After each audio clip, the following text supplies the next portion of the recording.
İran'ın başkenti Tahran'dan herkese selamlar, sevgiler. Ben Fuat Diri, YouTube kanalıma hepiniz hoş geldiniz. Bugün İran'da İranlılar için çok önemli bir gün. Çok önemli bir videoya geldiniz. İran'ın İslam devriminin kuruluş günü olarak geçiyor bugün. Bize göre 11 Şubat 1979, İranlılar için İran takvimine göre 10 Şubat 1979. Bugün belki de hiç görmediğiniz ve duymadığınız şeyleri görüp duyacaksınız. Bugün tarihinin en önemli anlarından birini tanıklık eden bir halkın özgürlük ve değişim mücadelesinin sembolü olan bir devrimin 46. yıl dönümündeyiz. 11 Şubat 1979 İran halkı için sadece bir gün değil, aynı zamanda bir umut, bir direniş ve yeni bir başlangıcın simgesidir. İran İslam devriminin 46. yıl dönümünde ben de burada o tarihi anların izlerini sürerek halkın coşkusunu ve umutlarını sizlere aktarmak için buradayım. İmam Hümeyni'nin İran'a dönüşünden önceki dönemde yaşanan zorluklardan, devrim sonrası halkın umutlarından bahsedeceğim. Bu devrim sadece İran'ın değil, dünya tarihin akışını değiştiren bir olay oldu. Peki o dönem halk ne hissetti? Neler yaşandı? Devrim İran'a nasıl şekil verdi? Tüm bunları ve daha fazlasını bu videoda keşfedeceğiz. Hazırsanız videoya geçelim.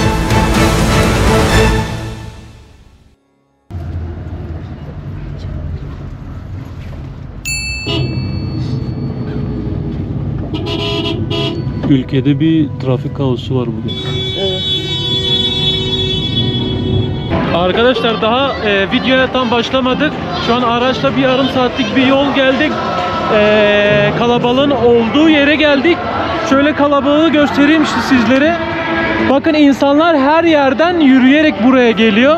Yani biz yarım saatlik bir yoldan geldik. Çok trafik vardı. O yarım saatlik yolda bile insanlar yürüyerek buraya geliyor.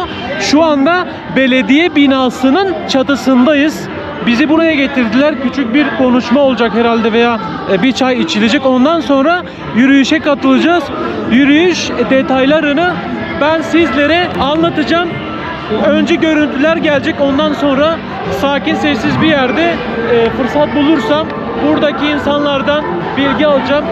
Gül Hanım bu videoda bizlere yardım edebilir ve bir önceki videoda bilenler Emir vardı, İranlı. O bize yardım edecek bu konuda. Yani bugün Zafer Günü İranlılar için, bilginiz olsun, çok önemli bir gün. Sizlere detaylı bir şekilde anlatıyor olacağım.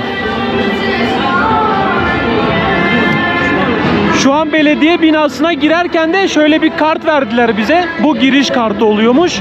Bunu nerede kullanacağız bilmiyorum. Herhalde buraya girerken kullanıyoruz. Daha da kullanmadık. Kimseye göstermedik. Kimse de bileti falan da sormadı. Bakın şuradan böyle kalabalık başlıyor. Şu daha öteden başlıyor. Böyle devam edecek. Bu şu an yapılan yürüyüş İran'ın İnkılap Yıl Dönümü'nün yürüyüşüdür. Bu yürüyüşte insanlar kutlamalar yapar. Aynı bizim Türkiye'de olduğu Cumhuriyet Bayramı'nın kutlandığı gibi İran'da da insanlar bu devrimi kutluyorlar bugün. Hatta bu kutlamaya bir hafta öncesinden başlıyorlar. Ama bugün özellikle biz Sulu'da Behmen diyoruz parçasında da. Bugün de özellikle çok daha yoğun oluyor bu yürüyüşler. Çok daha kutlamalar büyük bir şekilde yapılıyor. 22 Behmen Türkçenin karşılığı sanırım 10 Şubat olarak mı? Evet, evet. 10 Şubat bizim olarak. takvimimize göre 10 Şubat olarak geçiyor. Arkadaşlar İran takvimine göre 10 Şubat fakat Türkiye takvimine göre sanırım 11 Şubat. İran'ın tarihine göre 22 Behmen diye geçiyor aslında. Yani ayların tam olarak Behmen'e Şubat diyebilir miyiz? Bu şekilde diyemeyiz ama denk geliyor. Evet, Şubat'a denk geldiği için Şubat diyebiliriz aslında ama 22 Şubat olarak geçiyor. 1979'dan önce sonrası bize biraz kısa bilgi verebilir misiniz? Şöyle 1979'dan önce biliyorsunuz ki Şah Rıza Pehlevi İran'ı yönetiyordu ve artık insanlar İran'ı Şah Rıza Pehlevi'nin yönetmesini istemiyorlardı. Bunların sebeplerinden bir tanesi de İran'da ABD askerleri görev alıyordu ve bu istihbarat CIA ve İsrail istihbaratının kurduğu bir örgüttü, SAVAK adı altında ve bunlar da Rıza Pehlevi'nin karşısında duran, Rıza Pehlevi'yi istemeyenlerin işkenceler yapılıyorlardı, bunlar susturuluyordu veya katlediliyordu, insanlar bu tarz şeyler oluyordu. Bu yüzden insanlar artık Rıza Pehlevi'yi istemiyordu. Diğer bir sebep ise Rıza Pehlevi Batı yanlısı reformlar çıkarıyordu İran'da. Bunlardan bir tanesi Amerika askerlerinin dokunulmazlık hakkı. Böyle bir reform çıkarmıştı ve İmam Hümeyni buna karşı geldi. Böyle bir şeyin mümkün olamayacağını, ülkede böyle bir şeyin istenmediğini belirtti. Ve bunun sonucunda İmam Hümeyni tutuklandı ve Türkiye'ye sürgün edildi. Rıza Pehlevi'ye birçok konuda karşı çıktığı için. Ve İmam Hümeyni şunu savunuyordu ki bu reformlar İslam'a zarar verecekti ve İran özgürdür. Amerika'nın altında bulunmaması gerektiğini, buna bağlı olmamamız gerektiğini savunuyordu. Bu yüzden de Türkiye'ye sürgün edildi. Türkiye'de bir süre kaldıktan sonra yaklaşık 11 ay civarı Türkiye'de kalıyor. Daha sonra da Irak'a geçiyor. Artık Şah başka ülkelere geçmesine izin verdiği için Irak'a gönderiliyor. Irak'ta da bir süre kaldıktan sonra Fransa'ya geçiyor ve Fransa'ya 1979'da geçiyor. Bu bir yıl içerisinde medyaya ulaştığı için, kasetler vesaire İran'a ulaştığı için artık halk da bu devrime hazırdır. Ve 27 Ocak'ta Şah Rıza Pehlevi ülkeyi terk ediyor. Artık insanların baskısından dolayı ülkeyi terk ediyor. 1 Şubat 1979'da da Fransa'dan İmam Hümeyni uçakla geliyor İran'a ve kısa süre içerisinde İslam Devrim İnkılabı artık oluşuyor.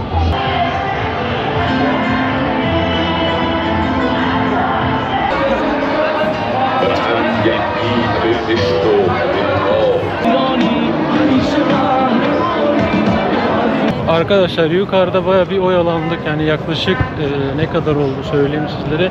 Yaklaşık 2 saattir yukarıda çatıda insanları izliyoruz. Bayağı kalabalıklaştı. Biz ilk geldiğimizde çok fazla kalabalık değildi aşağısı.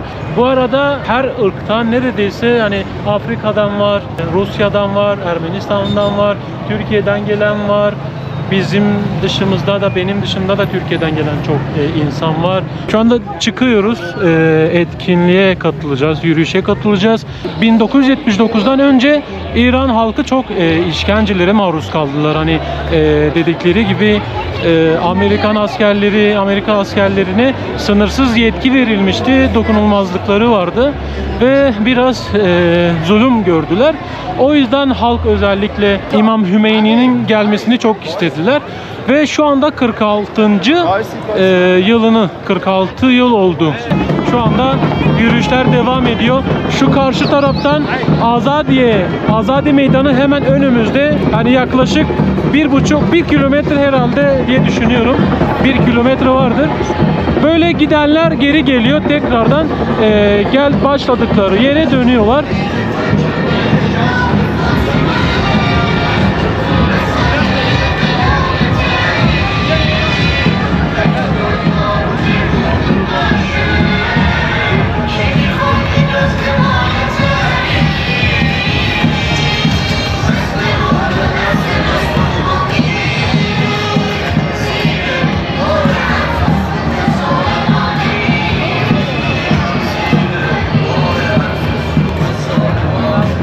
Arkadaşlar İran halkı için çok önemli demiştim sizlere.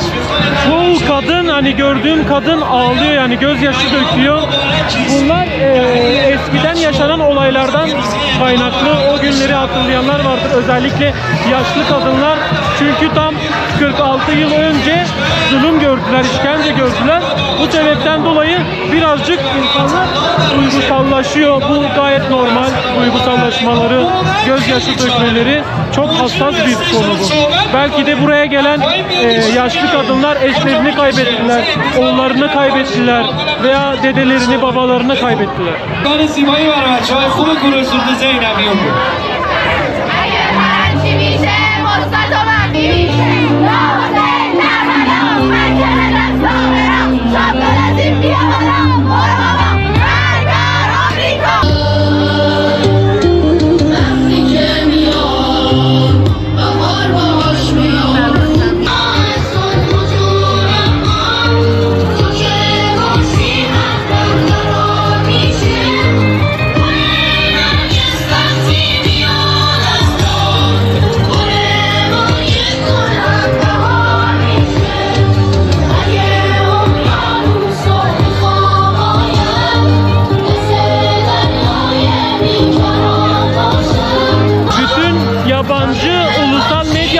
şu anda canlı yayında burayı, bu etkinliği gösteriyorlar canlı yayında ve İran'ın yerel kanalları dün akşamdan, yani son haftaya girdiklerinde, yıl dönüm haftasına girdiklerinde dizi filmleri yayınlarlar. Yıl dönümüyle ilgili, İslam devrimiyle ilgili film ve dizi belgeselleri yayınlıyorlar. Bismillahirrahmanirrahim.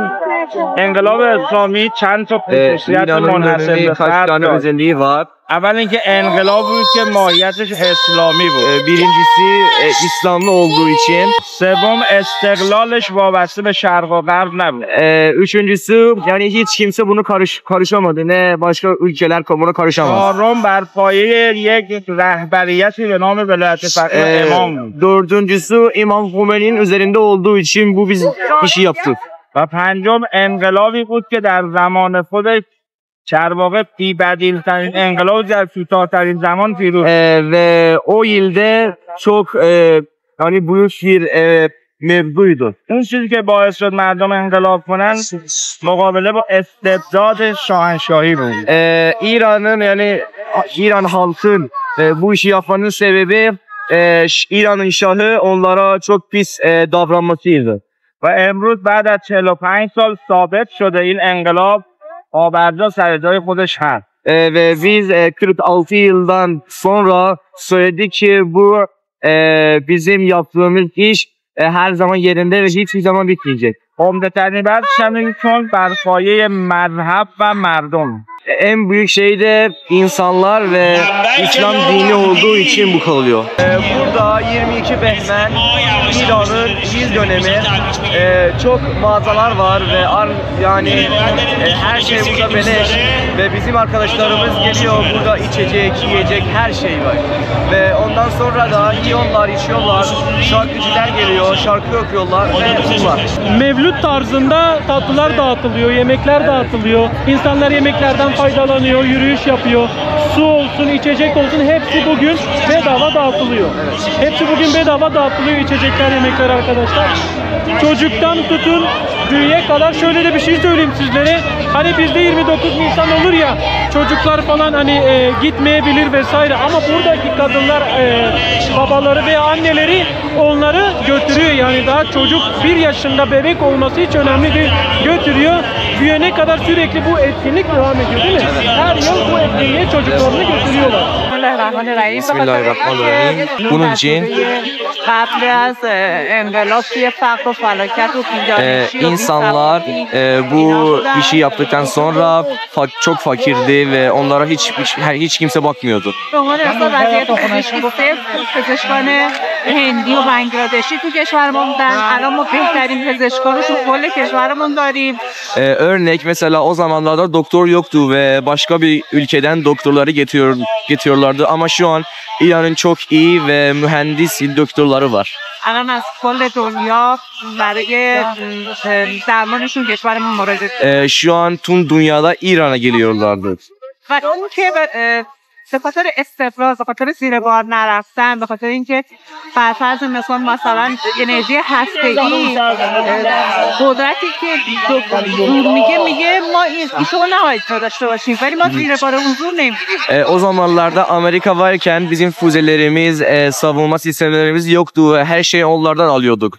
Ama şu an bizim gençlerimiz olduğu için biz hepsini kendimiz yapıyoruz. Gurur verici mi? میگن که یه حالت غروری بهتون دست میده که این چیزا رو میبینید، یعنی evet çok. Müteşekkir. Teşekkür ederim. Mutşekkir. Teşekkür. Mutşekkir.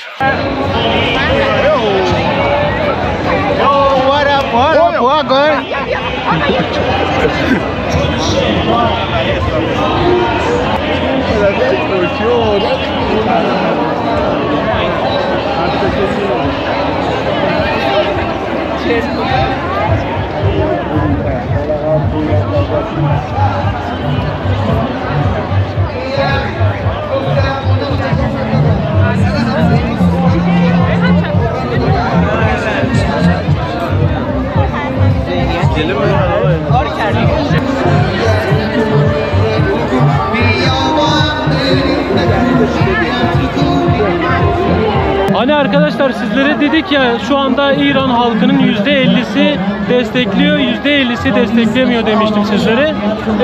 Kurallardan kaynaklı kısıtlamalardan dolayı %50'ye düşürülmüş ama tam rakam belli değil. Bize göre yasaklar belki kötü olabilir ama İranlılar için, İran halkı için kimisine kötü, kimisine de iyi bir şey bu. Yani gördüğünüz üzere herkes her yıl bence fark etmeksizin bu yıl dönümüne katılıyorlar. Çünkü çok önemli yani. Onların kurtuluş yıl dönümü olarak algılayabilirsiniz bunu. Eskideki yaşanan, dediğim gibi eskiden yaşanan olaylardan, işkencelerden, ölümlerden, katliamlardan dolayı böyle daha çok insanlar daha çok bağlı böyle yıl dönümlerine ve bugüne daha çok bağlı oluyorlar. Benim nasıl düşündüğümü, nasıl hissettiğimi diye soracaksanız gerçekten çok karmaşık hissediyorum. Hayatımda ilk defa böyle bir etkinliğe katıldım. Hani daha önce hiçbir böyle etkinliğe katılmadım, görmedim, duymadım. Benim İran'la ilgili duyduklarım ve sizin de duyduklarınız çok ilginç ve çok enteresan. Hani eskiden neler yaşandığını bunu anlamak biraz zor olur, hissetmek biraz zor olur ama anlamaya çalışıyoruz. Eskiden neler oldu, neler yaşandı. Her ülkede de eskiden olaylar yaşandı. Her ülkede olaylar yaşanıyor. Eskiden yaşanan olaylar var. Bu olaylar çok kötüydü. Yani ilk başlarda güzel gitmiş. Yani İran halkı için gayet güzel gidiyordu. Özellikle ilk 10 senede her şey günlük gülistanlıkmış, güzel geçiyormuş. Ama zamanla bu biraz hani düşmüş bu oran. Destekleyenler de artık böyle şey olmuşlar. Hani ilerledikçe insanlar özellikle hayatımıza sosyal medya girdikten sonra bu biraz daha değiştiğini düşünüyorum. Bence sosyal medyadan dolayı insanların gözü açıldı. En azından bazı şeyleri gördüler ve fikirleri değiştiğini düşünüyorum. Çünkü onlar da artık böyle biraz daha rahat olmak istiyorlar. O biraz esneklik kazanmış gibi. İnsanlar biraz daha rahat eskiye nazaran. Eskiden çok sıkı bir kural vardı. Kapanma, giyinme, dışarıya çıkma, eş, kadın vesaire.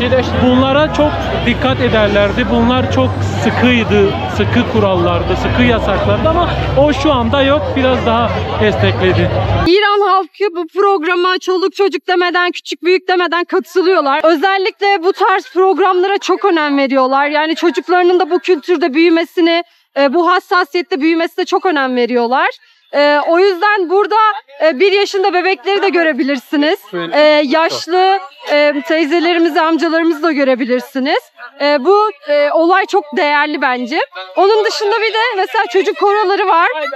Bugün için önceden hazırlanıp buraya gelip burada milli marşlarını düzenledikleri şarkıları ve ülke için yazdıkları şiirleri okuyorlar.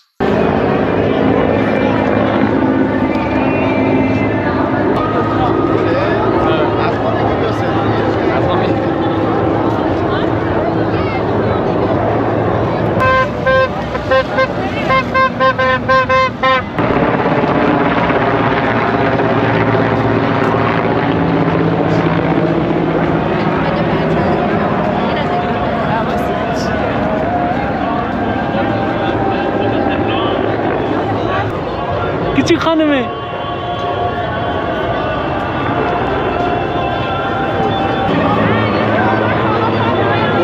Arkadaşlar şu anda helikopter böyle etraftan dönüp bir şeyler bırakıyor. Gül mü, mül mü ben anlamadım ama sanırım gül atıyor.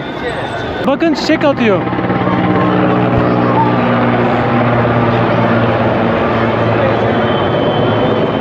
Hani bunu tüm samimiyetimle söylüyorum. Kesinlikle hani sadece bu etkinlik değil. Senede bir sürü etkinlik oluyor bu İran'da. Herhangi etkinlik olmasa da bile öylesine gelip burada gezebilirsiniz. Burada rahatlıkla gezip görmeniz gerekiyor. Misafirperverliği görebilirsiniz. Bence dünyanın sayılı misafirperver ülkelerinden biri olarak geçiyor. Bunu sıralamaya koysak bile yani ilk 3'e girer İran. Türkiye'de de bunları göndermişler. Ha, bunu ben direkt Kızılay'a benzettim, evet, de Kızılay içeride işte. olanlar ne oluyor şu anda? İran İçeride olanlar fenalaşanlar mı, hasta olanlar mı? Evet. İran'ın Kızılay'ı hani Türkiye'nin yanında olduğu zaman İran'a da bunları göndermişler. Ha bu Evet, öyle mi? Evet evet. Bir sanırım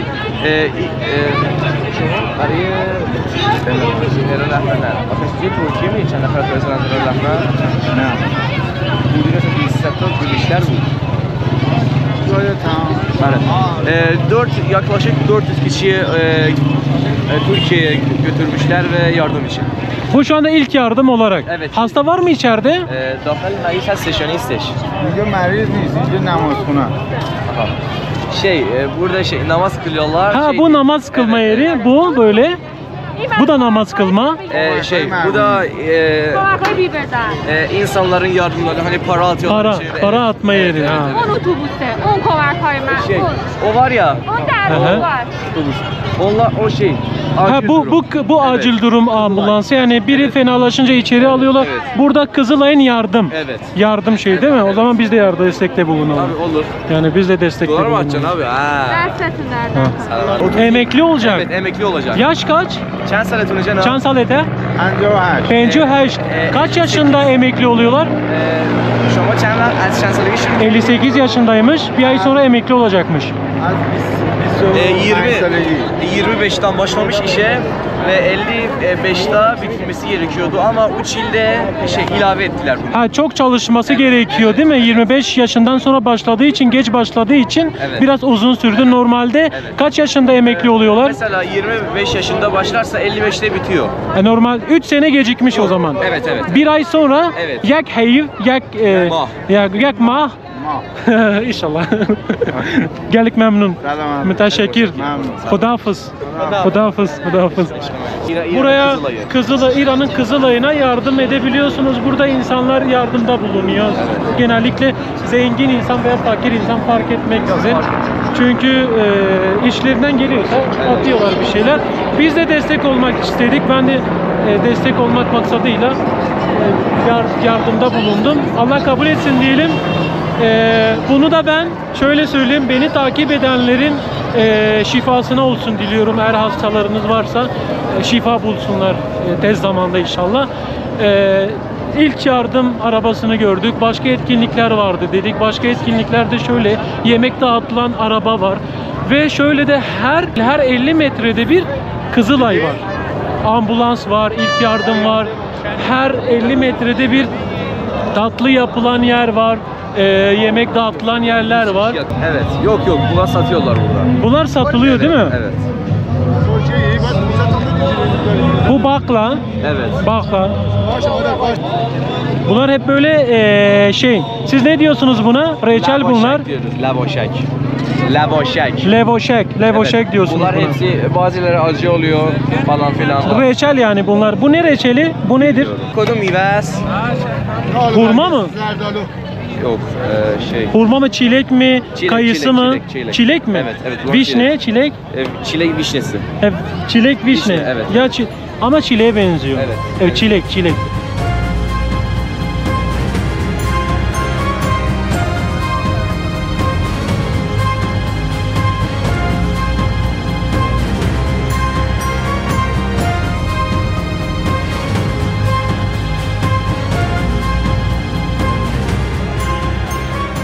امروز ما به خاطر دین و رهبر و کشورمون به Bugün خیابان‌ها اومدیم. biz dinimiz ve rahberimiz için geldik buraya. کشورمون دفاع کنیم و ülkemizden به savunalım. دستور رهبرمون هم عمل کنیم. Ve rehberimizin söylediklerine takip edelim. Türkiye ne söylemek istiyor? Ve keşfet Türkiye چی دوست دارید بگید؟ خیلی از مردمشون خوشم میاد و İnsanlarımızı خیلی seviyoruz. چیزای متقابلی داریم خیلی فرهنگ‌ها متقابله. Benzer şeylerimiz çok var. Hazreti Reza'nın var, bir çayhanesi var. Arkadaşlar burada duruyor, çay alıyor. Hani bakabilirsin. Çay dağıtıyorlar.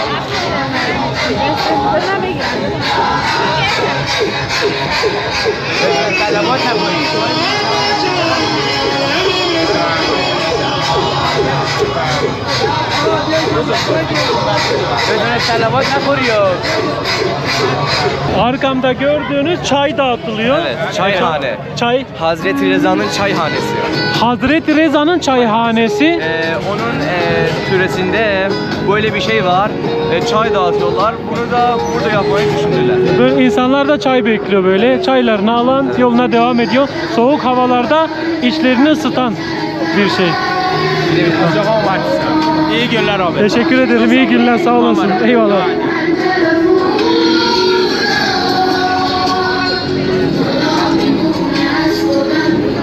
Gel gel. Bitmiyor gel. Ben çok zorum.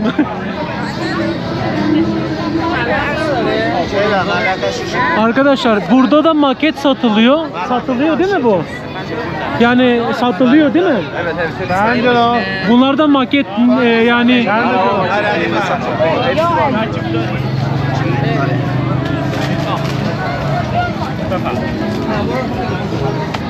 burada da böyle hediyelik eşya var. Papuç var bebekler için. Güzel papuçlar.